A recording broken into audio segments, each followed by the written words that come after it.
Bonjour et bienvenue à l'église Momentum.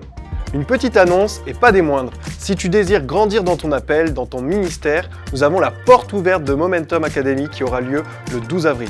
Donc n'hésite pas à t'inscrire, il y a le QR code qui se trouve juste ici et je te laisse avec une superbe vidéo de présentation. Eh mon ami, tu fais quoi le 12 avril ? As-tu soif de mieux connaître la Bible ? De répondre à l'appel de Dieu pour ta vie, de développer ton leadership ? Alors viens découvrir Momentum Academy. Une école biblique pensée pour toi pour t'aider à grandir spirituellement et à développer ton ministère. Au programme de cette formation, Des échanges inspirants, des enseignements profonds Des témoignages édifiants et une immersion au cœur de l'église Momentum. Tu veux en savoir plus ? Les portes ouvertes ont lieu le 12 avril à Bordeaux. Momentum Academy, c'est bien plus qu'une formation sur 2 ans, c'est une transformation. Et si c'était pour toi ? Inscris-toi. Et rejoins-nous pour les portes ouvertes à Bordeaux le samedi 12 avril.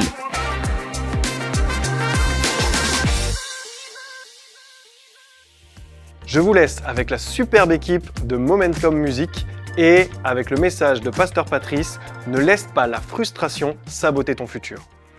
Soyez tous les bienvenus à l'église Momentum. Nous sommes très heureux de vous recevoir ce matin et de vivre un temps de louange ensemble. Alors on va déclarer ensemble que ton nom résonne en ce lieu. On parle du nom de Jésus. Nous croyons que le nom de Jésus peut vraiment faire une différence dans chacune de nos vies. Chantons-le ensemble.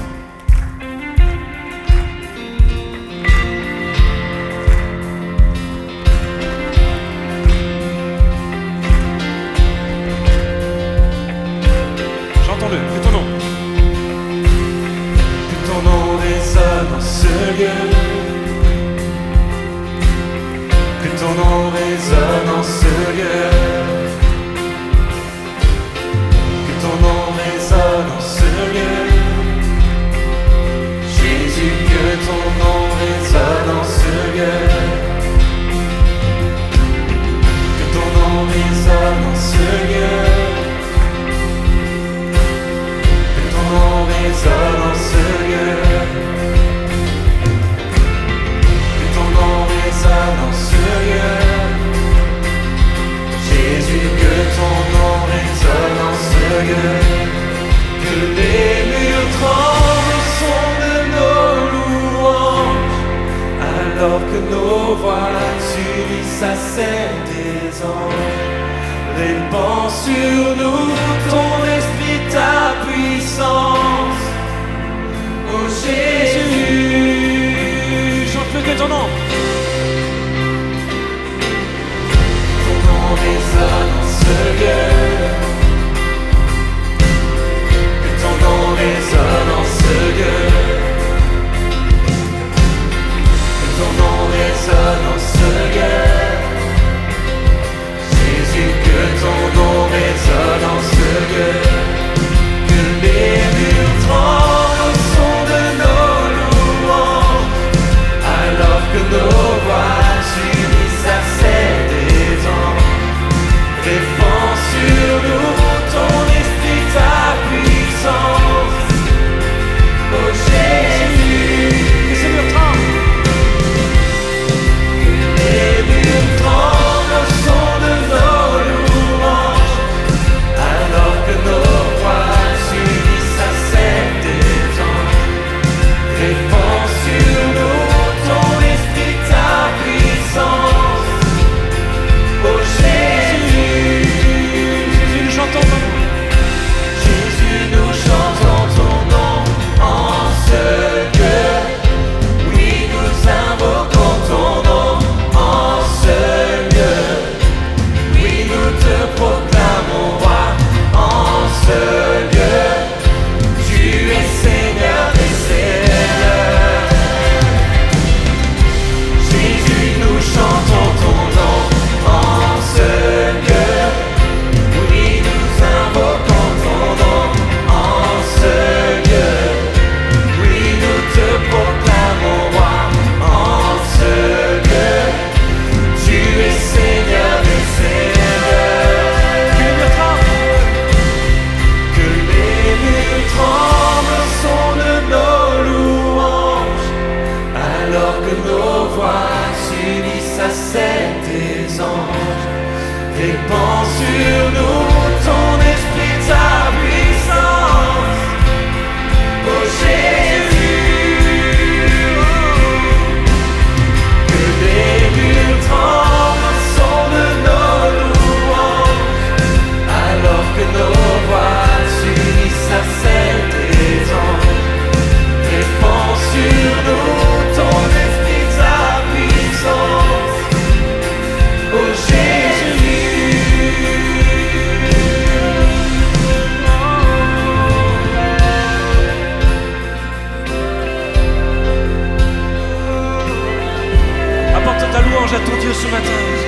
Et dis-lui avec tes propres mots combien tu l'aimes. Oh, tu es mon Seigneur. Je louer ton nom, Jésus. Que les murs tremblent au son de nos louanges, alors que nos voix s'unissent à celles des anges. Répands sur nous ton esprit, ta puissance. Ô Jésus, une dernière fois, que les murs tremblent au son de nos louanges, alors que nos voix s'unissent à celles des anges. Répands sur nous ton esprit, ta puissance. Ô Jésus.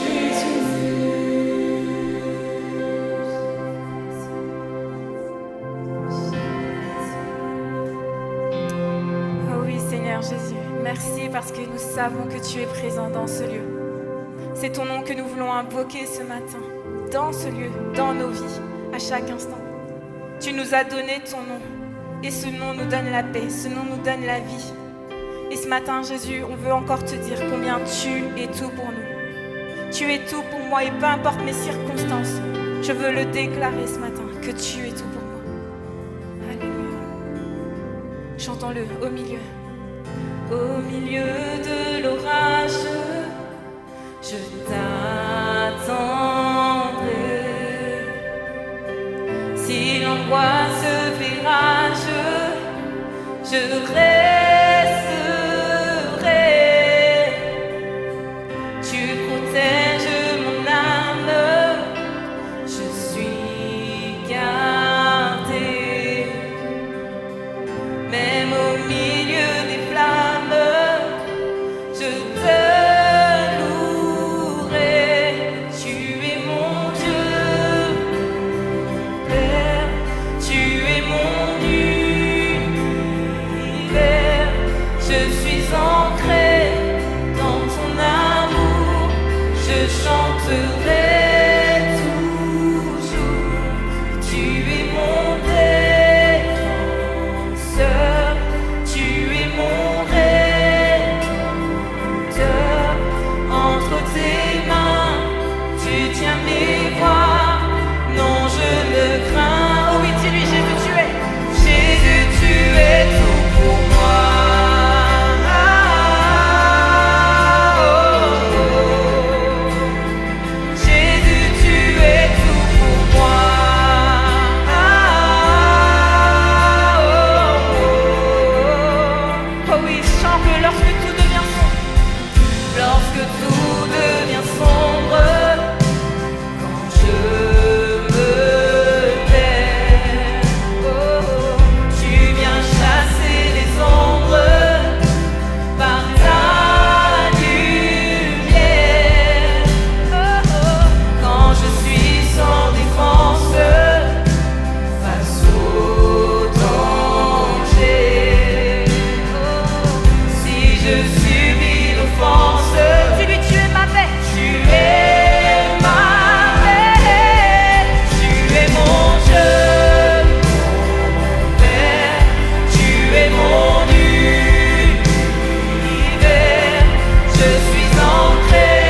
Oui, Jésus, tu es tout pour moi. Et j'aime célébrer ton nom, Seigneur. Est-ce que tu as déjà brandi le nom de Jésus comme un étendard, comme un drapeau, comme quelque chose qui fait autorité, au-dessus d'un problème, au-dessus d'une situation? J'ai dans le cœur que ce matin, il y a comme quelqu'un qui n'a jamais osé demander à Jésus de venir l'aider, qui s'est habitué à vivre avec certaines blessures en se disant « Ok, ça va, j'y arrive ». Laisse-moi te dire que Jésus veut te bénir ce matin. Il veut te guérir. Il veut prendre soin de toi. Alors on va chanter que le nom de Jésus est tout puissant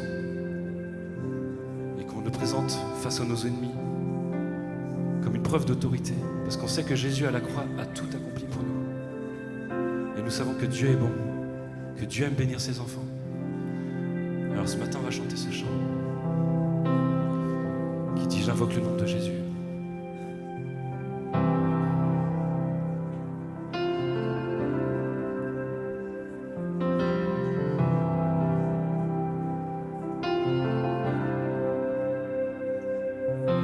Je veux proclamer le nom de Jésus sur nos cœurs et sur chaque pensée, car je sais que la paix est dans ta présence, en toi Jésus.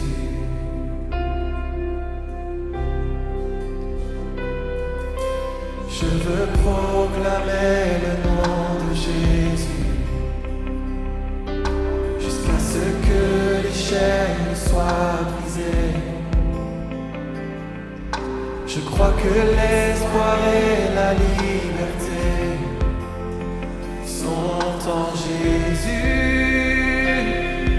Oh oui, déclare-le, ton nom est puissant. Ton nom est puissant et ton nom guérit. Ton nom est vie. Oui, Seigneur, tu brises les chaînes, tu perces la nuit, consume tout. Oh oui, avec force, déclare-le, je veux proclamer le nom de Jésus. Je veux proclamer le nom de Jésus. Oh, sur nos peurs et sur notre anxiété, sur les cœurs affligés par la dépression. Prie, oh Jésus. Oh oui, dis-lui, ton nom est puissant. Ton nom est puissant et ton nom guérit. Ton nom est vie. Tu brises les chaînes, tu perces la nuit, consume tout. Encore une fois, dis-lui, ton nom est puissant et ton nom guérit. Ton nom est vie. Tu brises les chaînes, tu perces la nuit, consume tout. Ah oui, déclarons-le sur les mots. Déclarons-le sur les mots. Jésus dans nos rues, Jésus dans les ténèbres et sur tous nos ennemis. Jésus sur nos familles, proclame son saint nom. Jésus. Oh. Déclarons-le sur les monts. Jésus dans nos rues, Jésus dans les ténèbres et sur tous nos ennemis. Dis-lui sur ta famille. Jésus sur nos familles, proclame son saint nom. Jésus. Oui, encore, dis-lui.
Invoque le nom de Jésus ce matin.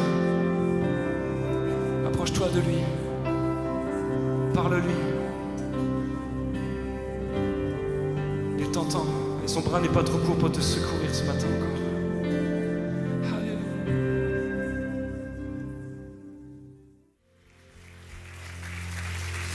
Je vous souhaite à tous la bienvenue. Avant de reprendre vos places, prenez un instant, saluez les quelques personnes autour de vous, que personne ne quitte ce lieu sans une belle salutation. Soyez les bienvenus à l'église Momentum. On est heureux de vous accueillir ce matin. Je suis dans la joie d'être là.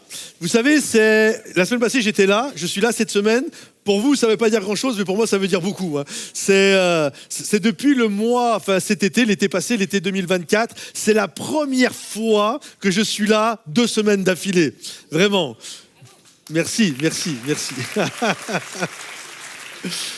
Et je dis, pour vous, ça ne veut pas dire grand-chose, mais moi, ça veut dire beaucoup. Ça veut dire que d'habitude, je dors un week-end par mois dans mon lit, on reste à la maison. Et là, on aura 2 week-ends, chérie. On est à Bordeaux.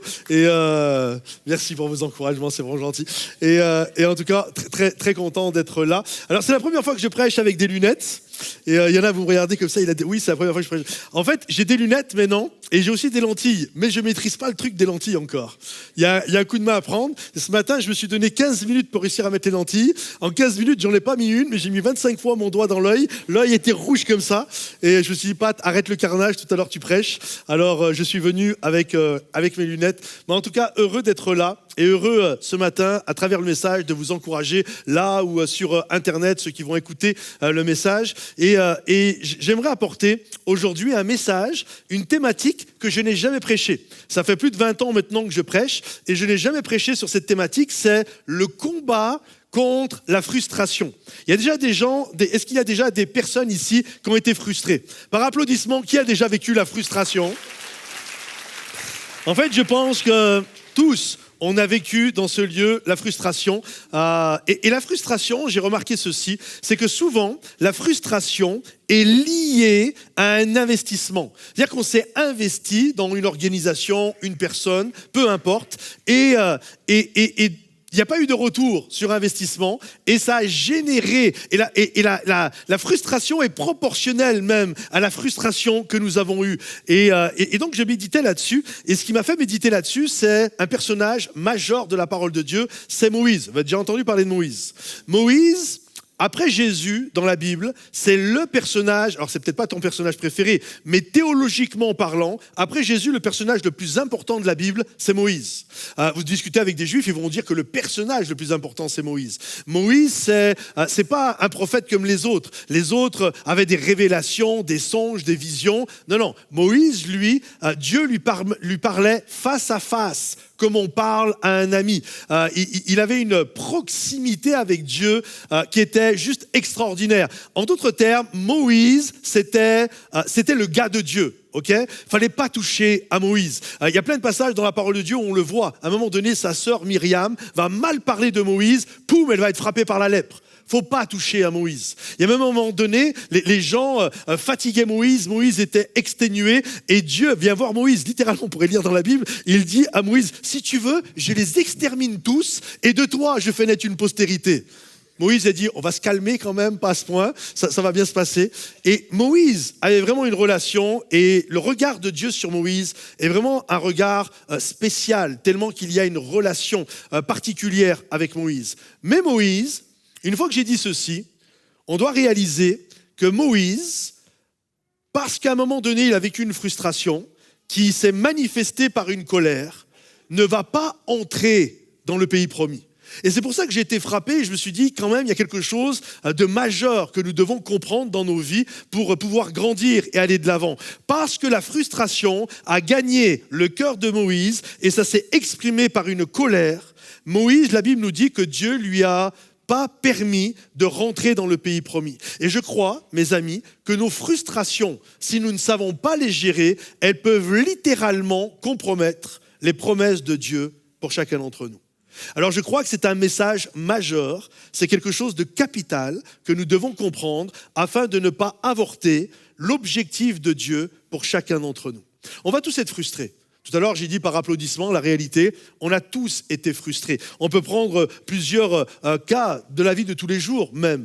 Par exemple, dans un couple, des moments où tu as, admettons, madame qui se donne à fond, qui aime sans compter, qui se démène, elle prend son cœur, elle le pose sur la table, elle donne le max du max comme elle peut donner à son mari, et lui n'est pas très investi. Et elle a l'impression de porter littéralement son couple à bout de bras. À un moment donné, la frustration va arriver. Quand tu t'investis, tu vois que l'autre n'en a rien à faire, il y a une frustration. Elle est logique, elle va finir par arriver. Dans le ministère, des moments où on est là, on sert Dieu, on dit « Ok, pasteur, j'ai compris, il y a un appel à marcher sur l'eau, le courage de répondre à l'appel de Dieu, j'ai répondu à l'appel, j'ai brûlé mes bœufs, j'ai brûlé la charrette, j'ai brûlé tout ce qui faisait partie de ma vie d'avant, et maintenant je me donne à fond. » Et là, je m'investis dans le royaume de Dieu. Je m'investis, je sers, je suis à fond, je viens dans l'église, je gère des équipes, etc. Et tu t'aperçois que, alors que toi, tu te donnes à fond, tu t'aperçois que plusieurs de ton équipe, eux, c'est vraiment très léger. Et toi, tu comprends pas, tu fais attention, tu t'investis, tu prends soin d'eux. Mais c'est comme, il n'y a pas le feedback, il n'y a pas le retour. Tu as l'impression, c'est pire, des moments, ils ne viennent pas dans ton équipe alors qu'ils étaient de service le dimanche matin et ils t'avertissent à moins de 2 minutes avant la réunion. Quand ils pensent à t'avertir, vous comprenez que ça va générer de la frustration. Tous les leaders dans ce lieu qui ont vécu ça, dites amen, faites du bruit, faites quelque chose. Vous osez pas trop, hein? Regarde ton voisin et dis-lui, faut que tu sois respectueux de tes engagements. Vas-y, dis-lui, faut que tu sois respectueux de tes engagements. Parce que ça va générer de la frustration. Ça va générer de la frustration. Parfois, le pire, c'est même quand on est frustré, et Jérémie, le prophète, l'a vécu, frustré vis-à-vis de Dieu.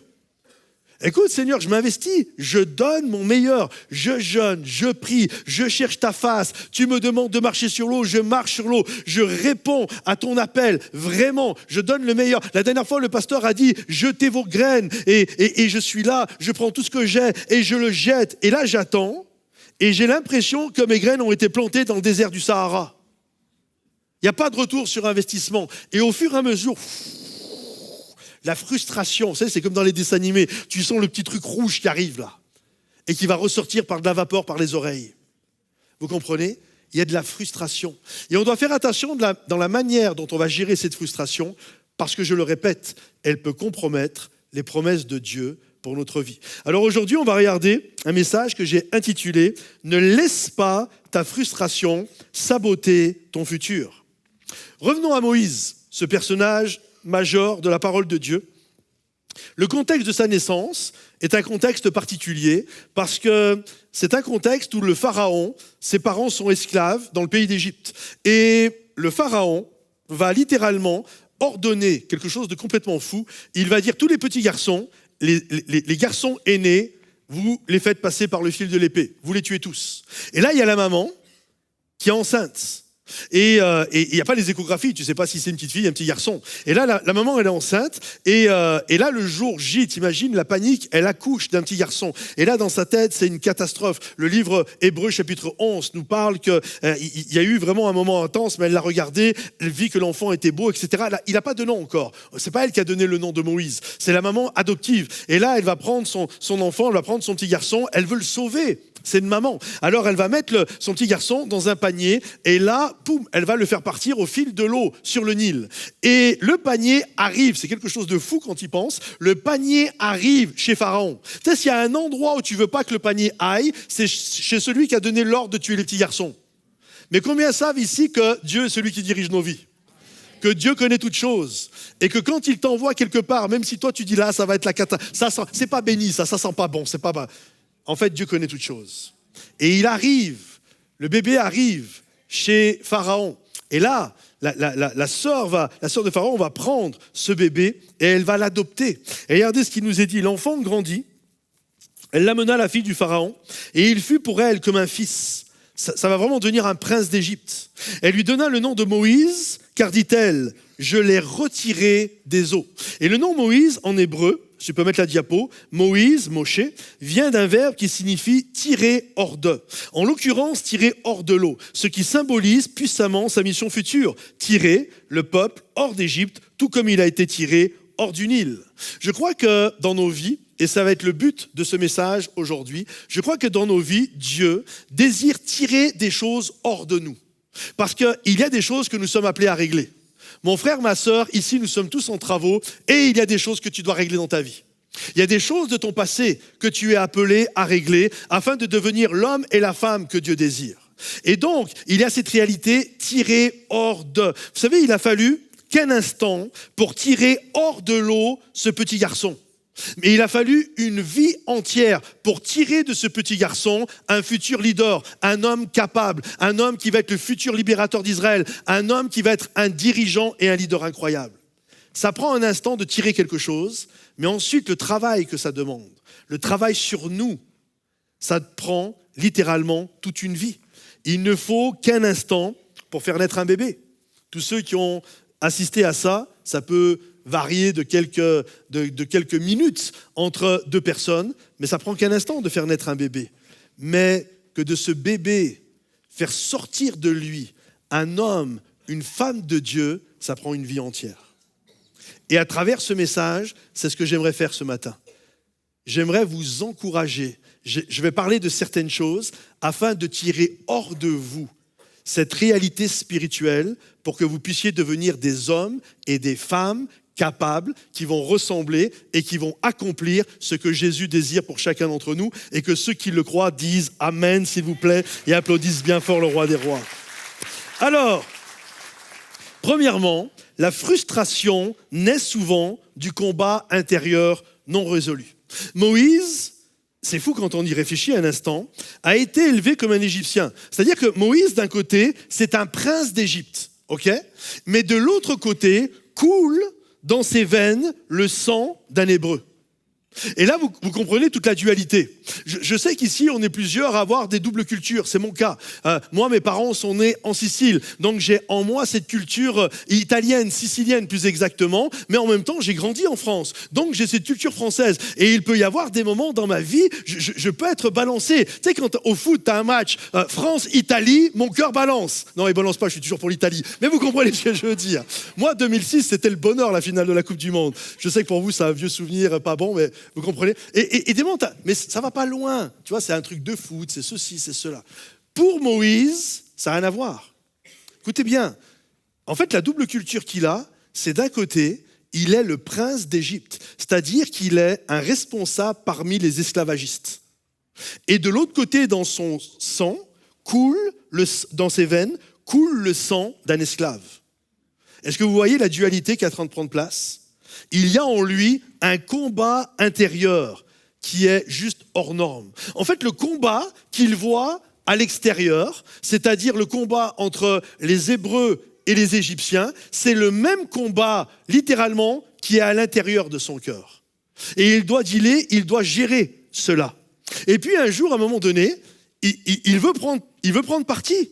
Il veut prendre parti pour les Hébreux, parce que ce sont les esclaves, ils sont maltraités, et c'est qui il est, c'est son sang, il est lié par le sang avec ces gens-là. Et la Bible nous dit qu'il va y avoir une bagarre, enfin, il va voir un Égyptien fouetter, maltraiter des Hébreux, et il va rentrer en colère, et il va tuer l'Égyptien. Et en tuant l'Égyptien, écoutez bien, Moïse pense qu'il est en train de régler son problème intérieur. En tuant l'Égyptien, il pense que, parce que j'ai réglé le problème à l'extérieur, le problème à l'intérieur de moi, la lutte qui est en train de se passer à l'intérieur de moi, je suis en train de le régler. Puis par la suite, il voit deux Hébreux qui se battent. Et lui, pour lui, c'est un non-sens.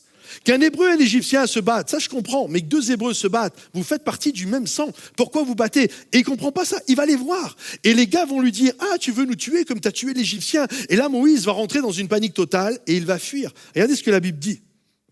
Moïse fut instruit dans toute la sagesse des Égyptiens. Et il était puissant en parole et en œuvre. Mais lorsqu'il eut atteint l'âge de 40 ans, il lui vint le désir de visiter ses frères, les fils d'Israël. Il s'attendait à ce que ses frères comprissent que Dieu leur donnait la délivrance par sa main, mais ils ne le comprirent pas. As-tu, mon ami, ici dans ce lieu, déjà combattu contre toi-même ? Il y a une lutte en toi. Et Moïse, c'est ce qu'il a vécu. Il a vécu cette lutte. Et j'ai remarqué ceci, il est beaucoup plus facile de stopper un combat extérieur et de tout régler en apparence que de régler le combat qui prend place littéralement dans notre cœur. Le combat extérieur s'arrête vite, mais le combat intérieur est long à régler. Je vous donne quelques exemples. Tu es au travail, ok? Vous avez tous bossé déjà dans votre vie, tu es au travail. Et là, tu as ton boss, tu as ton responsable. Il te parle mal devant tout le monde. Il t'humilie littéralement. Et toi, tu es là et tu essayes de faire bonne figure, tu restes pro, tu serres les poings, tu essayes de sauver les apparences. Et puis la finalité, poum, la tension redescend. Et tout a l'air de... En apparence, tout est stoppé. Il n'y a plus de problème, l'histoire, elle est réglée. Sauf que toi, tu rentres chez toi et pendant 24 heures sur 24, tu fais qu'y penser. Tu vois, tu es sous ta douche et tu te dis sous ta douche, j'aurais dû lui répondre cela. Tu es dans ta voiture et mais pourquoi j'ai pas dit ça? Et là, tu es en train de couper tes oignons et la prochaine fois qu'il me parle comme ça, je vais lui rentrer dedans, c'est lui que je vais couper. Tu vois? Mais tu arrives au boulot et en apparence, il n'y a plus de combat. Tout est réglé. Mais dans ta tête, c'est un champ de bataille. Je parle à quelqu'un aujourd'hui? Situation amoureuse. Tu es là, ça se passe mal dans ta relation amoureuse et les choses s'arrêtent. Et puis chacun part de son côté, les portes arrêtent de claquer, il n'y a plus de cris, il n'y a plus de hurlements, il n'y a plus rien de tout ça. Visuellement parlant, la bagarre est finie. Mais dans ton cœur, c'est un champ de bataille. Une odeur, un parfum, une chanson, une story. Tout remonte. Si vous comprenez? C'est facile de stopper une bataille extérieure. C'est autre chose quand c'est à l'intérieur de notre cœur. Une enfance blessée. Tu es là, les parents, il y avait des combats, il y avait des guerres, il y avait peut-être de l'alcool, il y a eu de l'humiliation, il y a eu des abus psychologiques, peut-être sexuels, des choses qui ont été terribles. Et tu arrives à sortir de tout ça. Et aujourd'hui, tu as 25, 30 ans, 40 ans, 50 ans, je ne sais quel âge tu as. Et là, papa et maman, tu es loin d'eux, peut-être ils sont même morts à l'heure d'aujourd'hui. Et tout ça, tu es loin de tout ça. Et visuellement parlant, le combat est terminé, tout est réglé. Mais à l'intérieur de ton cœur, il y a toujours un petit garçon, il y a toujours une petite fille qui est en train de lutter. Je suis nul, je suis incapable, c'est de ma faute, c'est moi le problème, etc., etc.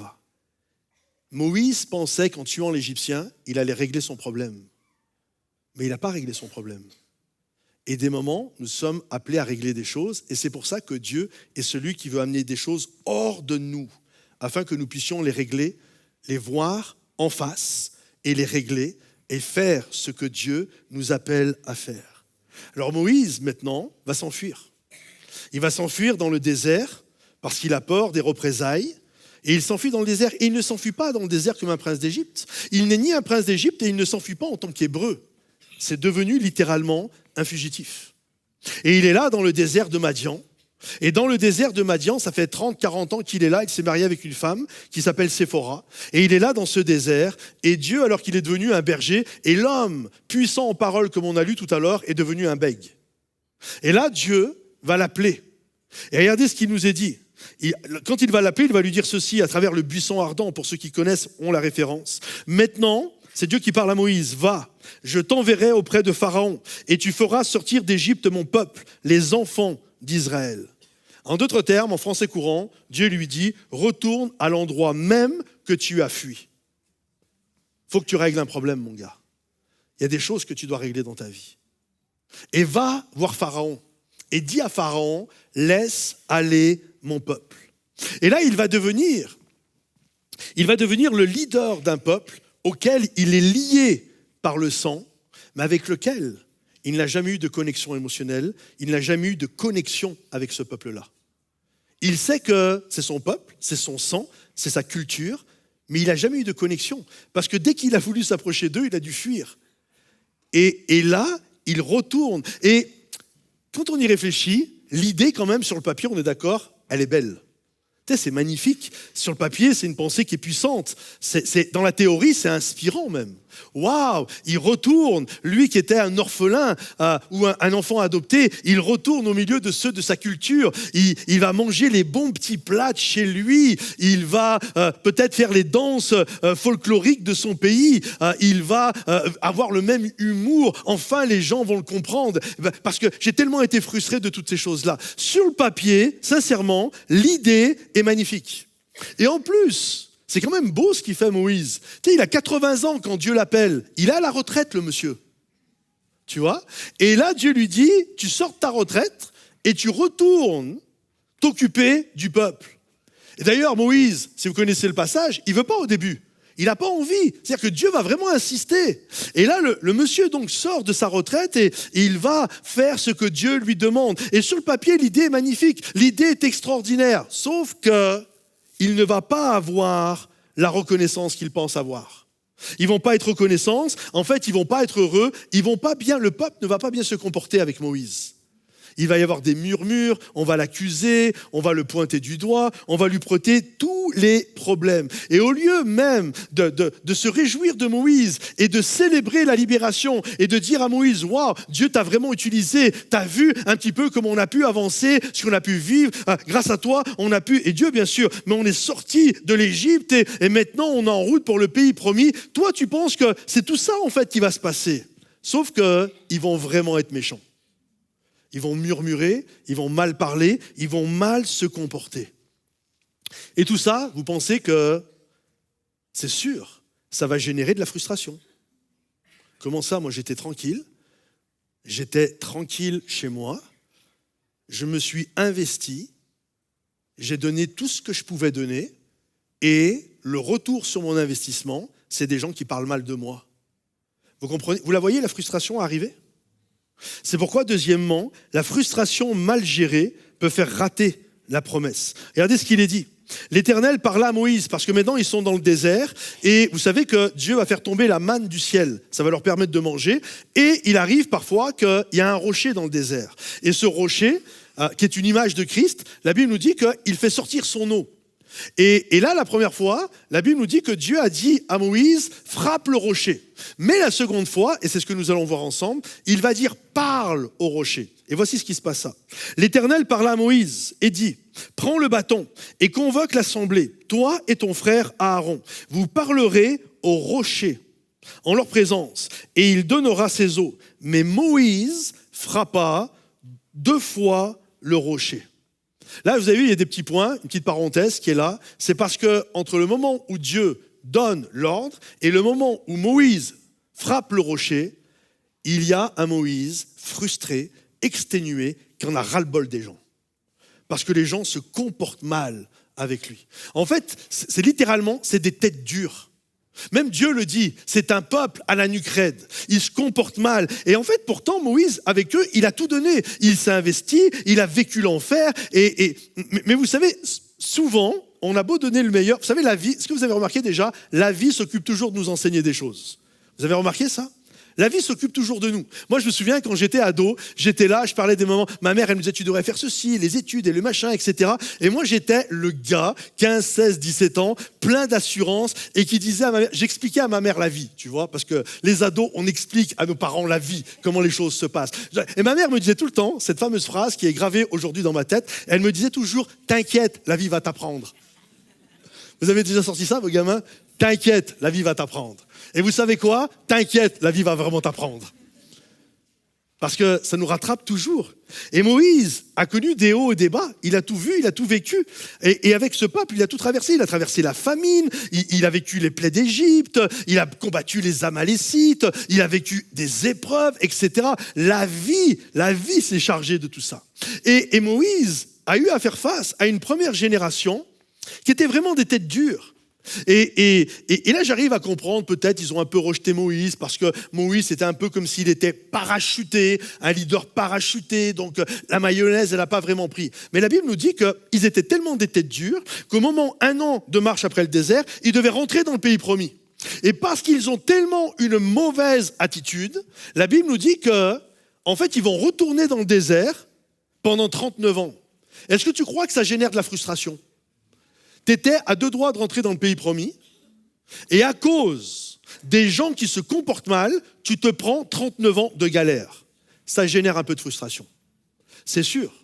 Et la Bible nous dit que tout ce peuple-là, la nuque raide, ils vont tous mourir dans le désert. Toute cette génération qui se sont mal comportés, ils vont tous mourir. Et là, il y a une nouvelle génération qui arrive. Et là, tu te dis, la nouvelle génération, elle va être différente. Parce que la nouvelle génération, eux, quand ils sont nés, Moïse était déjà dans le décor. Donc eux, c'est sûr, Moïse s'est investi, Moïse a donné du temps, ils ont vu, le peuple a vu que la main de Dieu était sur Moïse, que Moïse, vraiment, c'était le gars de Dieu. Ouah, tout le monde le voit, c'est sûr, eux, ils vont être avec Moïse. Pas du tout. Ils sont comme leur père. Vous savez que c'est le dicton, hein, les chiens font jamais des chats. En fait, le peuple, c'est les mêmes gens. Les pères étaient pleins d'amertume, les fils sont pleins d'amertume. Les parents avaient toujours des doutes, les fils ont toujours des doutes. Les parents étaient des murmureurs, des critiqueurs. Les fils sont des murmureurs et des critiqueurs. Et là, la frustration ne cesse de monter. Je me donne, je fais tout ce que je peux, je veux les amener dans le pays promis, je suis sorti de ma retraite tranquille, je me donne. Et en fait, Moïse est en train littéralement de s'épuiser. Et c'est là, mes amis, que la frustration frappe. C'est là que Moïse a perdu patience. Parce que la Bible nous dit que Moïse était l'homme le plus patient de la terre. T'imagines ? Et il va péter un plomb. Il va se mettre en colère. Parce qu'il y a cette réalité, j'ai remarqué en vieillissant, je me suis aperçu de ça, et je pensais vraiment l'inverse quand j'étais jeune. C'est pour ça que je vous le dis. En fait, des moments où on pense quand on est jeune que plus tu vas vieillir, plus tu vas devenir patient. J'aimerais vous dire, non, c'est l'inverse. En fait, plus tu vieillis et moins tu es patient. Ce que tu acceptais à 20, tu ne l'acceptes pas à 40. Hein, et encore moins à 60. Est-ce que vous comprenez ? En fait, plus tu vieillis et moins tu es patient. Quand tu es jeune, tu es patient avec la bêtise des autres. À arriver à un certain âge, j'ai plus de temps à perdre là. T'arrêtes de m'amuser. Vous comprenez ? Et là, Moïse, en vieillissant, il a perdu sa patience. L'homme le plus doux et le plus patient de la terre a perdu sa patience avec la nouvelle génération. Il a enduré avec les parents. Non, mais là, je l'ai fait avec les parents. Mais avec vous, je ne le fais pas, les amis. Et là, il va frapper le rocher. Il va craquer. Et Dieu lui dit, parle au rocher. Mais lui, il a frappé le rocher. Et ça va tellement être fort, la frustration qui s'est transformée en colère d'un gars qui prend son bâton, je ne sais pas si vous l'imaginez, Dieu lui parle au rocher, lui il fracasse le rocher. Et à tel point que Dieu vient, et c'est pour ça que ça doit nous interpeller, Dieu vient et lui dit, ok, tu as fait ça, tu ne pourras pas rentrer dans le pays promis. Waouh, c'est dur quand même. Parce que Moïse, ce qu'il ne savait pas malgré lui, c'est que ce rocher n'était pas n'importe quel rocher. Ce rocher symbolisait quelque chose de fort, quelque chose de puissant. Il ne réalisait pas que ce rocher, c'était la préfiguration de Christ. Et le rocher, la première fois, tu le frappes. Parce que Jésus a été frappé, cloué et humilié sur le bois de la croix. Mais Jésus n'a pas été frappé 2 fois. Il a été cloué, il est mort sur la croix une bonne fois pour toutes. La 2e fois, tu ne frappes plus Jésus. Tu parles à Jésus. Est-ce que vous comprenez ? Regardez ce que Paul dit aux Corinthiens. Et tous, il parle de ce passage-là, et tous ont bu le même breuvage spirituel, car ils buvaient à un rocher spirituel qui les suivait, et ce rocher était Christ. Donc, la première fois quand il l'a frappé, symboliquement, c'était l'ombre des choses à venir. Symboliquement, c'était vraiment ce qu'il fallait faire. Christ a été frappé sur le bois de la croix. Sauf qu'il a été frappé une seule fois, pas 2. Ne déforme pas le message. Et en le frappant une 2e fois, il déformait le message de l'évangile. C'est ce qui fait que Dieu a été radical. Maintenant, si je prends ça et je l'applique littéralement à notre vie, à la vie de chacun, il y a, si tu peux mettre la slide suivante, Dieu voulait leur enseigner une vérité essentielle. Maintenant, l'eau ne vient plus du rocher frappé. Elle coule simplement par la parole. Maintenant, vous êtes purifiés par l'eau de la parole. Plus besoin de meurtrissure, plus besoin de coups, plus besoin de crucifixion. La parole suffit. Alors maintenant, la pensée est la suivante. Quand tu es frustré, est-ce que tu parles aux gens ou est-ce que tu les frappes avec ta langue ? Je parle. C'est une vraie question. Parce que quand tu les frappes avec ta langue, tu laisses ta frustration parler. C'est ce que Moïse a fait. Et parce qu'il a laissé la frustration monter, la colère monter, ça lui a fait avorter le fait de rentrer dans le pays promis. Et je crois que Jésus est mort sur la croix pour nous, mais lorsque tu es frustré, mon ami, il y a un appel maintenant, toi qui as donné ta vie à Jésus, à venir dans la présence de Dieu et à parler au rocher. Tu n'es plus appelé à frapper le rocher. Ça, tu l'as frappé le jour où tu as donné ta vie à Jésus. Maintenant, tu es appelé à parler au rocher et à laisser. Tu ne dois pas parler aux gens de ta colère, de ta haine, de ta frustration, de tout ce qui peut générer toutes sortes de choses en toi. Mais maintenant, tu viens dans la présence de Dieu, tu plantes tes 2 pieds dans le sol de la foi et tu dis, mais non, je parle au rocher, je parle à Jésus, j'ouvre la parole de Dieu et elle va me désaltérer. Et c'est elle qui va calmer mon cœur. C'est elle qui va faire du bien dans ma vie. Écoutez bien ce que je vais vous dire. Il y en a ici, je vous le dis, vous parlez trop mal de vos femmes. Vous parlez trop mal de vos maris. Vous parlez trop mal de vos enfants. Vous parlez trop mal de l'Église. Vous parlez trop mal peut-être de votre voisin, de votre boulot, de votre patron, peut-être de vos employés. Vous comprenez? Vous parlez trop mal. Vous frappez avec votre langue. Écoutez bien, c'est arrivé à Moïse. Tu es en train de compromettre les promesses de Dieu pour ta vie.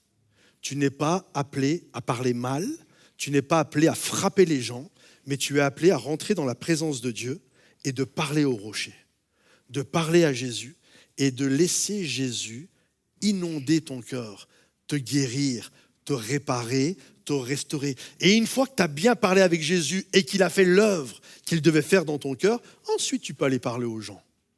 Parce que là, tu parleras avec le bon ton et avec la bonne mesure. Et que, là, vous êtes vraiment en train de m'écouter, c'est un truc de dingue. Et que tous ceux qui le croient, faites du bruit, applaudissez, dites Amen. Mais ne frappez plus.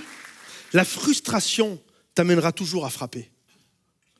Et puis j'arrive à le comprendre. Tu t'es donné. Je ne comprends pas. Moïse, je comprends. Qui ne comprend pas Moïse ici ? On le comprend. C'est un monsieur, il est âgé, il a tout donné. Et le retour qu'il a, c'est du murmure. T'as de quoi péter un câble. T'as de quoi frapper le rocher. Mais ce n'est pas ce qu'il faut faire. Si tu fais ça, tu te crées des problèmes. Parle au rocher. Parle à Jésus. C'est pourquoi, troisièmement et dernièrement, la frustration est le reflet d'un investissement. Je demandais aux musiciens de revenir. En fait, Moïse avait le droit d'être frustré, sincèrement. Il avait le droit d'être frustré. Parce que la frustration est la preuve d'un investissement.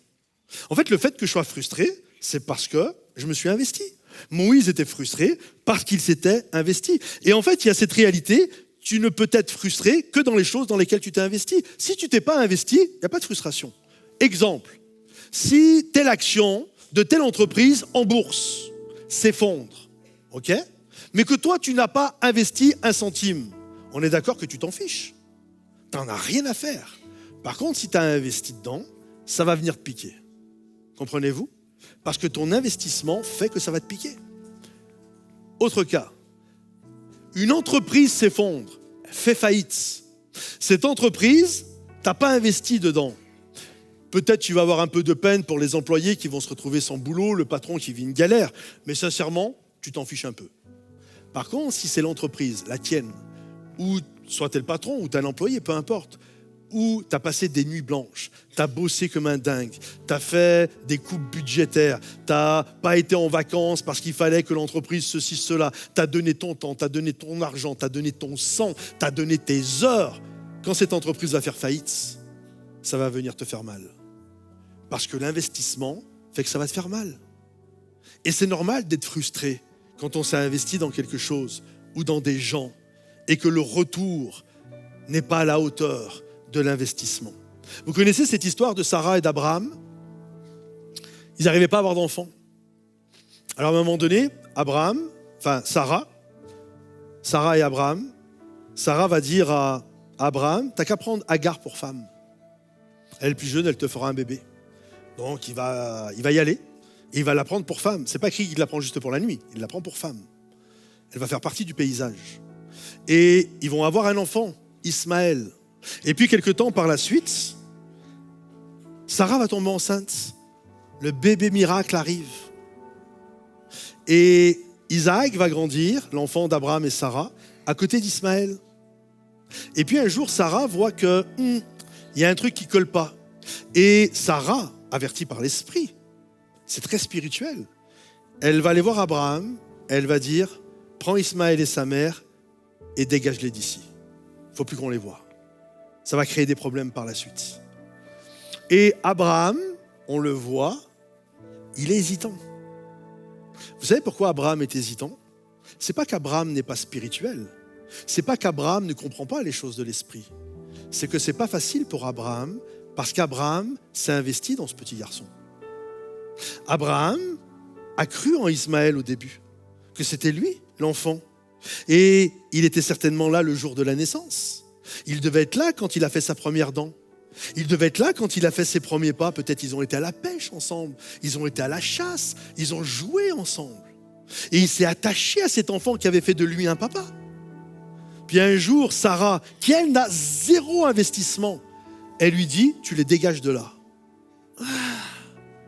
C'est pas facile. Parce que plus tu t'investis, et plus, en fait, tu as la frustration qui vient. C'était simple pour Sarah, c'était pas facile. C'était pas facile pour Moïse. Ce n'était absolument pas facile pour Moïse. Regardez, j'ai noté ceci. La frustration égale un investissement qui est égal, littéralement, aux attentes. Et c'est normal. Alors vous savez, des moments, il y a des attentes qu'on peut avoir, qu'on ne devrait pas avoir. Parce que les attentes, ça nous fait souffrir. Peut-être tu attends quelque chose de quelqu'un, etc. Et arrête d'avoir des attentes parce que ça finit toujours par te faire souffrir. Mais quand tu t'investis, automatiquement, tu t'investis à l'église, tu t'investis dans ton couple, tu t'investis auprès de tes enfants, tu t'investis auprès des amis. En fait, tu fais pas attention, tu penses pas en termes attentes. Mais parce que tu t'investis, c'est inconscient. Il va y avoir des attentes. Est-ce que vous comprenez? Mais quand il n'y a pas de retour sur investissement, la frustration arrive. La frustration arrive. Et c'est là que c'est compliqué. Et maintenant, mon point, et je finis mon message, tout le point, il est là. Tu n'es pas appelé, quand tu es frustré, tu n'es pas appelé à frapper les gens. Tu n'es pas appelé à déverser ta colère sur eux. On a tous tendance à ça. Alors il y a des caractères un peu plus que d'autres, je le confirme. Mais on est tous enclins à ça, à déverser notre frustration. Toi, tu vas voir, tu vas voir ce que je vais te dire à toi. Vous comprenez? Et on est tous, il y a ce temps. Mais le Seigneur te dit ce matin, non. Ne frappe pas. C'est pas comme ça que les choses se règlent spirituellement. Ton appel, c'est d'aller vers Jésus, vers le rocher des siècles et de parler au rocher. Et quand tu vas parler au rocher, le rocher va faire en sorte de calmer ton cœur et de régler ta situation. Parce que celui qui ne faillit jamais, c'est Jésus, c'est le rocher. Et ce rocher spirituel qui suivait le peuple de Dieu dans le désert, c'est ce même rocher spirituel qui nous suit chaque jour. Il est là ce matin, il était là ce matin quand tu t'es levé et il sera là encore ce soir quand tu vas te coucher. Et Dieu te dit, parle au rocher. Ton salut, la solution, c'est parle au rocher. Et que ceux qui croient que le salut, c'est de parler au rocher, dites amen, faites du bruit. Est-ce qu'on peut se lever à notre place? Seigneur mon Dieu, je te prie pour toutes les personnes qui sont là ce matin. Je prie, Seigneur mon Dieu, pour ta grâce. Je prie, Seigneur mon Dieu, alors que peut-être certains ont un cœur aride ce matin. Peut-être aujourd'hui c'est compliqué, mais je prie, mon Dieu et mon roi, que les terres séchées ce matin, que les cœurs arides, Seigneur, par le rocher des siècles, par l'eau qui sort de ce rocher, je prie que tu viennes envelopper de ta fraîcheur, que tu viennes envelopper par tes eaux du ciel, que tu ouvres les écluses des cieux ce matin. Que tu ouvres les écluses et que ceux qui sont là, ceux qui sont sur Internet, peu importe où ils seront, je prie, Seigneur mon Dieu, pour une eau qui sort du rocher et qui vient calmer les frustrations, qui vient calmer, Seigneur mon Dieu, tous les combats et les colères que nous pouvons avoir dans le nom de Jésus. J'aimerais qu'avec toute l'équipe, on puisse le déclarer, ce chant qui s'intitule Oasis. Alléluia, que nous le puissions le dire comme une déclaration. Alléluia. Mon oasis de grâce et ma source en plein désert, je trouve un refuge en toi, dans le cœur d'amour du Père. Ici je suis à ma place, pas besoin de changer d'air, je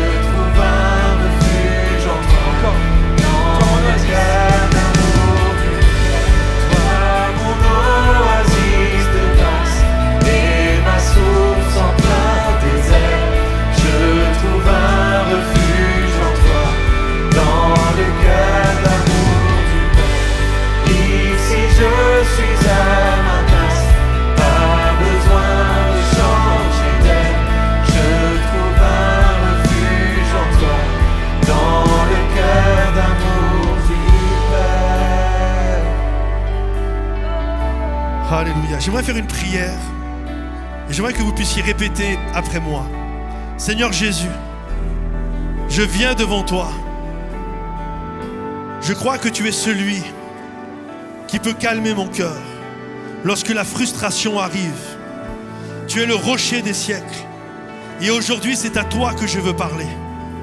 Je ne veux plus me laisser avoir et déverser ma colère sur ceux qui me frustrent. Mais je m'attends à toi parce que tu es le rocher des siècles. Parce que tu es celui qui m'attend dans le lieu secret pour faire couler une eau fraîche sur ma vie. Alors aujourd'hui, je viens simplement devant toi. Fais couler cette eau vive sur moi. Dans le nom de Jésus, Père, je t'ai prié. Et tout le monde dit Amen et Amen. Alléluia.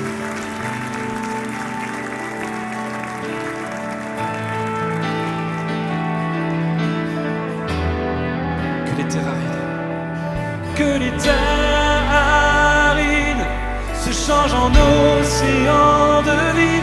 Dans le nom de Jésus, dans le nom de Jésus, que les cœurs brisés dès maintenant soient restaurés. Dans le nom de Jésus, dans le nom de Jésus, que les terres arides se changent en océan de vie. Dans le nom de Jésus. Dans le nom de Jésus, oh, que les cœurs brisés dès maintenant soient restaurés. Dans le nom de Jésus, dans le nom de Jésus, oh.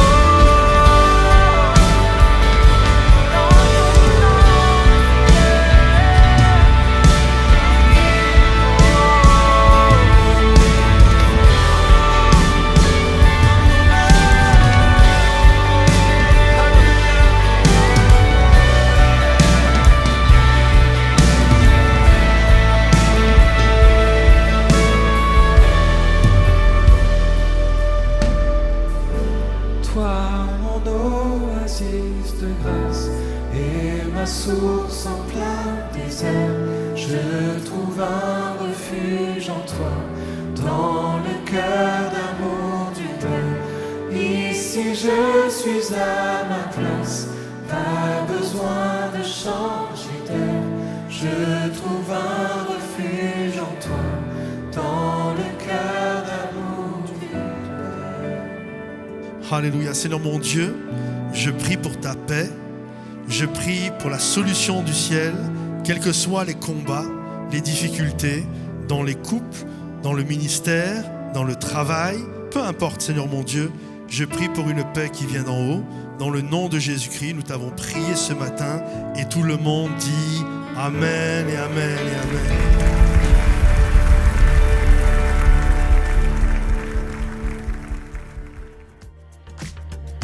Merci d'avoir été avec nous. Si ce message vous a béni, n'hésitez pas à laisser un commentaire, à liker et à partager autour de vous. Si vous voulez aussi aller plus loin, que ce message vous a poussé à une recherche de prière, d'accompagnement spirituel, vous pouvez remplir le formulaire pour qu'un conseiller puisse vous accompagner justement dans cette démarche et prier avec vous.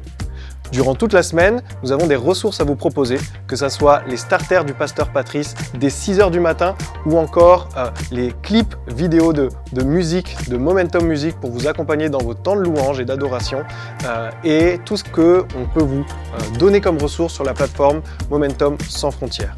Merci pour vos dîmes et vos offrandes. Si vous désirez poursuivre à donner pour cela, n'hésitez pas à aller sur monoffrande.fr.